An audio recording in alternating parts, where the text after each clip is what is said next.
Siapa kita? Ono Dawa.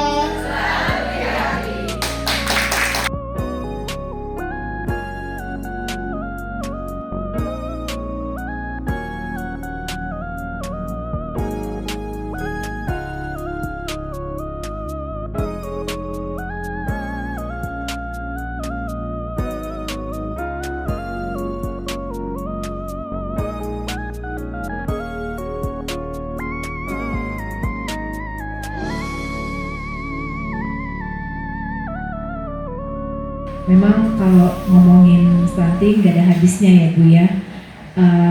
Diperlukan kerjasama dari semua pihak. Harapannya anak-anak, karena stunting ini kan mempengaruhi kualitas masa depan anak-anak kita. Jadi memang penting untuk ibaratnya lebih baik mencegah daripada mengobati. Lebih baik kita edukasi dari awal daripada nanti udah kejadian.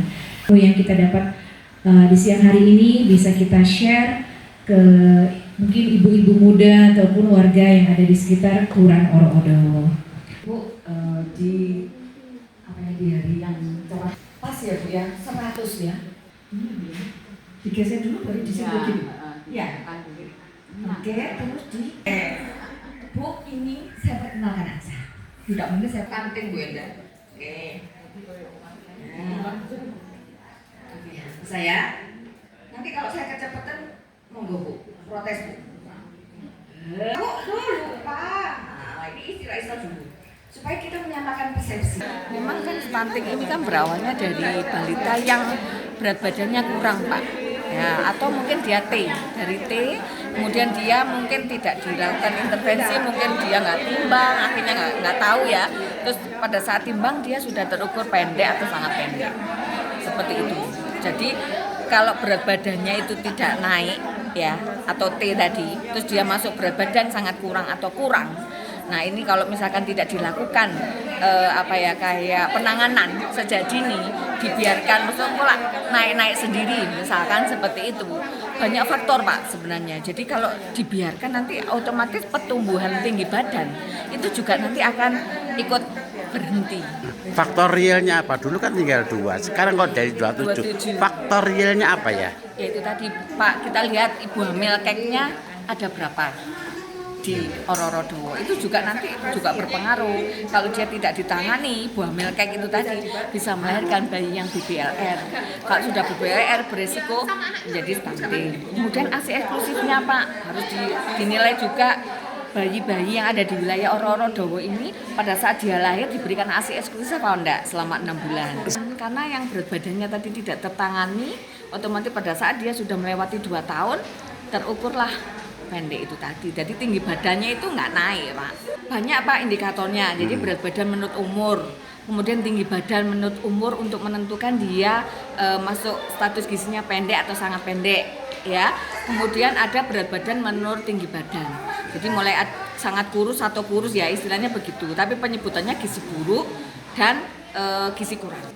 Penanganannya ya berarti kita harus tadi ada PR tadi Pak. Tadi sudah saya sebutkan di slide itu ada sekitar 48 yang kurus Pak. Yang kurus 48 boosting. Nah, ini juga bisa nanti peluangnya menjadi beresiko stunting. Kalau dia tidak segera ditangani ya Pak.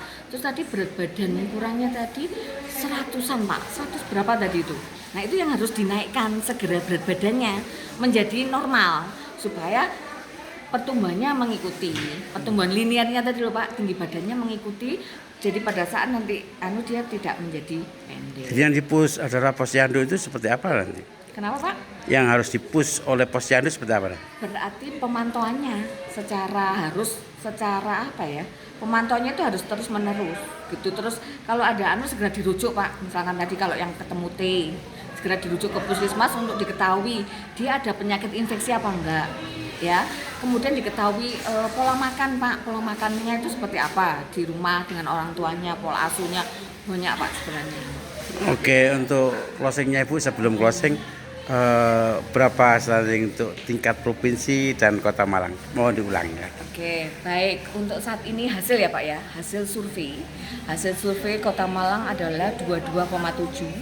secara nasional 19,8, di provinsi 14,7. Jadi kita itu berada di atasnya capaian provinsi, di atasnya capaian nasional, karena kita berada di 22,7. Itu kan menurut survei. Cuma kan pemantauan kita selama ini melalui bulan penimbangan yang setiap bulan dipantau itu adalah memang Kota Malang saat ini 8,5, Pak. Ya, prevalensi stuntingnya. Jadi kenapa kok ada selisih atau jarak yang cukup tinggi? Karena memang metode pengumpulan datanya berbeda. Makanya untuk bulan penimbangan ini dibutuhkan itu sebagai deteksi dini, Pak, supaya apa? Segera dilakukan tindakan intervensi.